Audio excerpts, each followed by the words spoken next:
अस्सलाम वालेकुम, मेरा नाम तौकीर है और आप देख रहे हैं ननकाना साहब न्यूज़ व्यूज़। कोई शक नहीं कि मैं एक बड़ी ख़बर के साथ आपके साथ शामिल हुआ हूँ। बात कुछ ऐसे है कि कल ननकाना साहब न्यूज़ व्यूज़ पर ही मैंने एक ख़बर पढ़ी कि जिसमें लिखा था नेशनल असम्बली के हल्का NA 118, नेशनल असम्बली का हल्का है 118, उसमें आने वाले 24 घंटे बहुत अहम हैं और कोई बड़ी सियासी हलचल होने जा रही है। तो मुझे भी आपकी तरह तजस्सुस हुआ, तो फिर मैंने गौर किया कि ननकाना साहब न्यूज़ व्यूज़ अमूमन ऐसी खबरें नहीं लगाता कि जो ज़राए से हों, या ऐसी खबरें भी नहीं लगाता कि जिसमें सस्पेंस हो या जिसकी क्रेडिबिलिटी थोड़ी लूज़ होती हो। तो मैंने इस बात पे ज़रा थोड़ा तजस्सुस किया और मैंने इस बात को कंघालने की कोशिश की। फिर जब मैंने नीचे इसी में ननकाना साहब न्यूज़ व्यूज़ की पोस्ट के नीचे कमेंट्स पढ़ने शुरू किए तो बहुत सारे लोगों ने कहा कि जो नेशनल असम्बली के उम्मीदवार हैं राय अब्दुल्ला मुजाहिद साहब, राय मुलाजिम हुसैन अलमारूफ अब्दुल्ला मुजाहिद साहब, शायद वो किसी के हक में बैठने जा रहे हैं। फिर किसी ने कहा राना जमील हसन गुड खान साहब अपना कोई सियासी फैसला करने जा रहे हैं। किसी ने मार सईद जफ़र पटियार साहब का कहा कि वो अपना फैसला करने जा रहे हैं। किसी ने राना बरादरान के मुतल्लिक भी बात की। तो मैंने भी इस बात को आपकी तरह तजस्सुस किया और देखना और पूछना शुरू किया। तो पता ये चला कि राना बरादरान जो पाकिस्तान तहरीक इंसाफ से काफ़ी अर्सा से नाराज़ थे, उन्होंने अपना सियासी फैसला कर लिया है। राना बरादरान ने अपना सियासी फैसला क्या किया, यहाँ ये बताना क्या किया है, यहाँ ये बताना भी बहुत ज़रूरी है कि राना बरादरान की पिछले 10 से 15 रोज़ से दोनों बड़ी सियासी पार्टीज़ के साथ, इवन पीर सैयद अफजाल हुसैन शाह साहब के साथ भी मुख्तलिफ मुलाकातें जारी थी।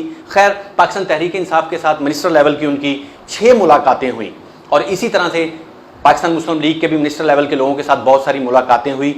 तो मुख्तसर ये कि राना बरादरान ने जो पाकिस्तान तहरीक इंसाफ से काफ़ी अरसा से नाराज़ हैं, अब अपना सियासी फैसला कर लिया है कि वो नेशनल असम्बली के हल्का 118 में किसको सपोर्ट करेंगे। और मैं आपको ये बता दूं यहाँ पे कि राना बरादरान ने अपना फैसला किया है कि वो पाकिस्तान तहरीक इंसाफ को सपोर्ट करेंगे। नेशनल असम्बली के हल्का 118 में पाकिस्तान तहरीक इंसाफ के चेयरमैन और साबिक वज़ीर-ए-आज़म पाकिस्तान इमरान खान को वो आने वाले ज़िमनी इलेक्शन में सपोर्ट करेंगे। अभी कल तक पाकिस्तान मुस्लिम लीग की तरफ से उनको मनाने के लिए कोशिशें जारी थी, जिसमें उनके करीबी अजीज़ और कुछ मिनिस्टर भी शामिल थे। लेकिन राना बरादरान ने यह कहा कि अब हम अपना फैसला कर चुके हैं, हम पाकिस्तान तहरीक इंसाफ में थे और हमारी पाकिस्तान तहरीक इंसाफ से नाराज़गी थी जो कि दूर हो गई है, जो हमारे तहफ़्फ़ुज़ात थे वो दूर हो गए हैं। एक और अहम खबर यह है कि राना बरादरान इस वक्त या ऑन द वे हैं या पहुँच चुके हैं। वो आज किसी भी वक्त पाकिस्तान तहरीक इंसाफ के चेयरमैन इमरान खान साहब से मुलाकात करके इसका बाकायदा ऐलान करेंगे और उसके बाद वो नेशनल असम्बली के हल्का NA 118 में जहां से इमरान खान साहब ज़िमनी इलेक्शन लड़ने जा रहे हैं ननकाना साहब से, वो उसमें आके वापस उनकी कैंपेन करेंगे और उनको सपोर्ट करेंगे। अब ये फैसला उनका कहां तक ठीक है, कहां तक नहीं ठीक, इस पे तो आप लोगों के कमेंट्स होंगे।